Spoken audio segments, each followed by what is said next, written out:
The silence that followed was more deafening than any applause Marcus had ever received. Standing on the small stage of Murphy's pub, his guitar hanging limp in his hands, he watched as every head in the crowded room turned toward the entrance. The woman who had just walked through the door wasn't supposed to be here. She wasn't supposed to exist in his carefully constructed narrative of betrayal and heartbreak. Yet there she stood, Rebecca Martinez, wearing scrubs that were wrinkled from a double shift, her dark hair pulled back in a messy bun, and her eyes holding a weariness that spoke of sleepless nights spent saving lives rather than breaking hearts.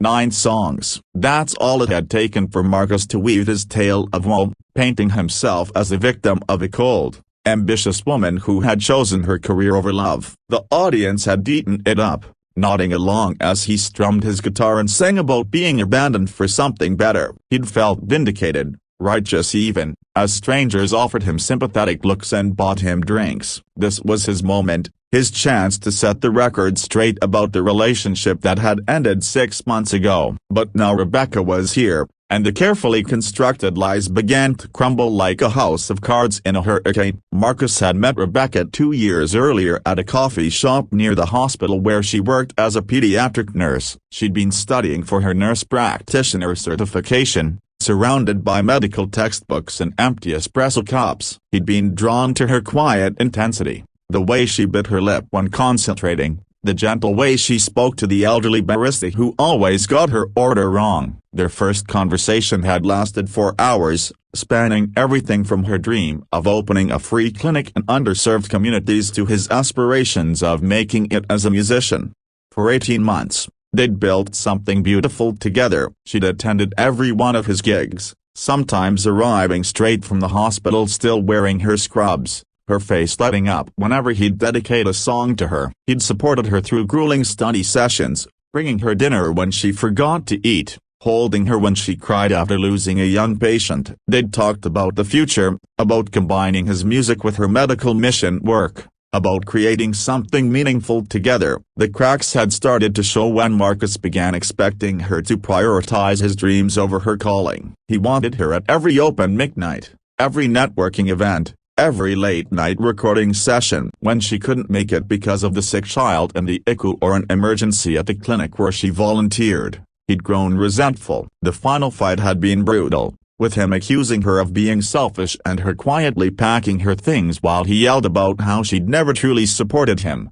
Now, as she stood in the doorway of Murphy's pub, Marcus saw her through different eyes. The scrubs told a story his songs had emitted day of a woman who had just finished a 12-hour shift caring for sick children. The exhaustion on her face wasn't from heartbreak, it was from the weight of responsibility she carried for her patients. The smartphone in her hand, which he'd once resented for its constant buzzing, was likely filled with messages from worried parents and colleagues who depended on her expertise.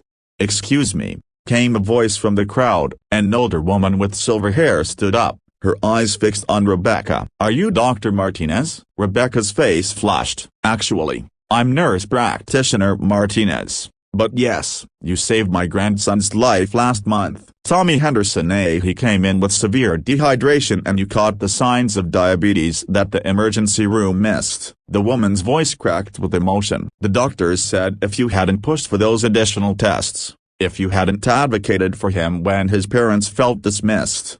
Other voices began to join in from around the room. "She delivered my baby when the doctor was stuck in traffic. She stayed with my daughter through her entire cancer treatment. She organized the free vaccination drive in our neighborhood." Marcus felt his chest tighten as story after story emerged from the crowd. These weren't the tales of a selfish, career-obsessed woman he'd painted in his songs. These were testimonies to someone who had dedicated her life to healing, to service, to putting others before herself, even at the cost of her own relationships. Rebecca held up a gentle hand, clearly uncomfortable with the attention. "I'm sorry to interrupt," she said, her voice soft but carrying easily through the now silent room. "I just came to return something." She pulled out a small object from her pocket, the guitar pick he'd given her on their first anniversary, engraved with a date and forever in tiny letters.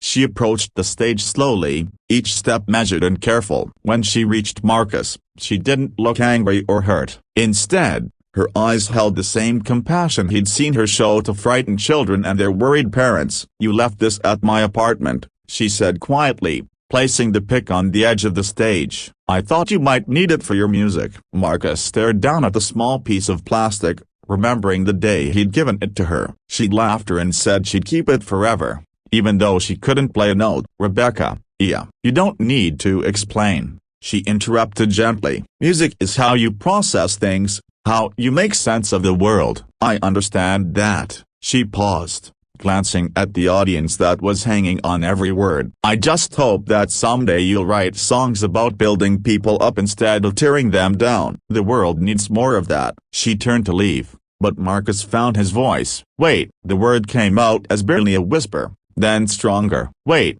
please." Rebecca stopped but didn't turn around. "I was wrong," Marcus said, his voice carrying over the microphone. "About everything, the songs, the stories, all of it. You weren't selfish. You are the most selfless person I've ever known. You chose your patients over me because they needed you more, and I was too selfish to see that it wasn't about choosing at all. It was about you being who you are, someone who heals people." The room remained silent, waiting. "I lost the best thing that ever happened to me because I couldn't handle being with someone whose purpose was bigger than my ego," Marcus continued, his eyes finally meeting hers as she turned around. "These people know who you really are. I should have been proud to tell your story instead of trying to rewrite it." Rebecca's eyes glistened, but her smile was gentle rather than triumphant. "Thank you for saying that, Marcus. It means a lot." She glanced around the room at all the faces watching them. "But you have your own story to tell,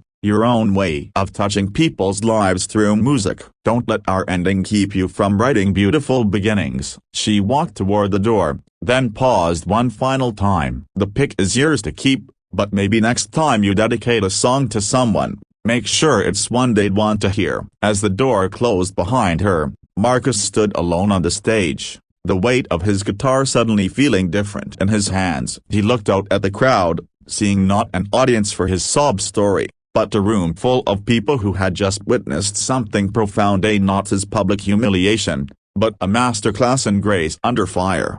Slowly, Marcus adjusted his guitar and stepped back up to the microphone. "I think," he said quietly, "I owe you all a different kind of song." The melody that flowed from his strings was softer this time, more honest. It spoke of second chances, of learning to see beyond yourself, of the quiet heroes who walk among us in scrubs and stethoscopes, healing the world one patient at a time. And for the first time in months, Marcus felt like he was telling a story worth hearing, not about the woman who got away, but about the woman who showed him what it really meant to love without conditions. In the silence that followed his final chord, the applause wasn't for his performance, it was for his honesty, his growth, and perhaps most importantly, for a nurse practitioner who had turned a moment of intended cruelty into a lesson in dignity that no one in that room would ever forget.